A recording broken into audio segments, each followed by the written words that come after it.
Separated from her actor husband, Hollywood actress Chris McNeil and her preteen daughter Reagan are in Washington, D.C., where Chris is on an extended location shoot for a movie called Crash Course.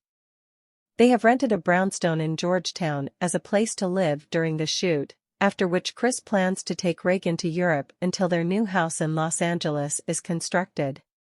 Chris continually hears noises in the middle of the night emanating from the attic, which she assumes is nothing more than a small infestation of rats.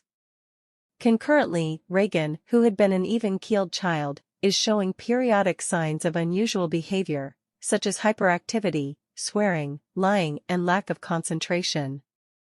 The GP, Dr. Klein, who can only surmise the symptoms are a manifestation of stress from the separation and temporary move to D.C. away from her home, diagnoses her condition, solely based on the symptoms, as hyperkinesia.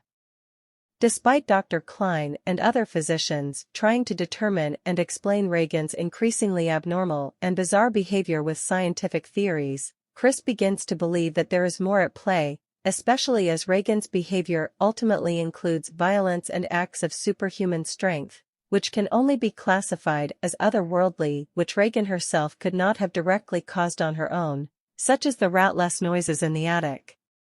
Despite having no religious convictions, Chris is convinced that since there is some otherworldly force overtaking Reagan, a course of action is to have that force, the demon, exorcised from Reagan's being.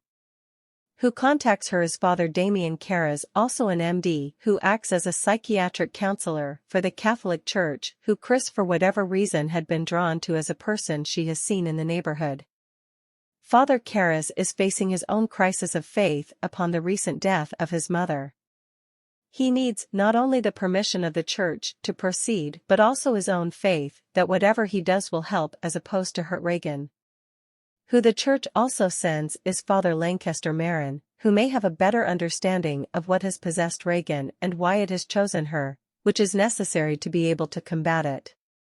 The questions become whether Fathers Marin and Carras have a strong enough faith to exorcise the demon and what they are willing to do to achieve their mission.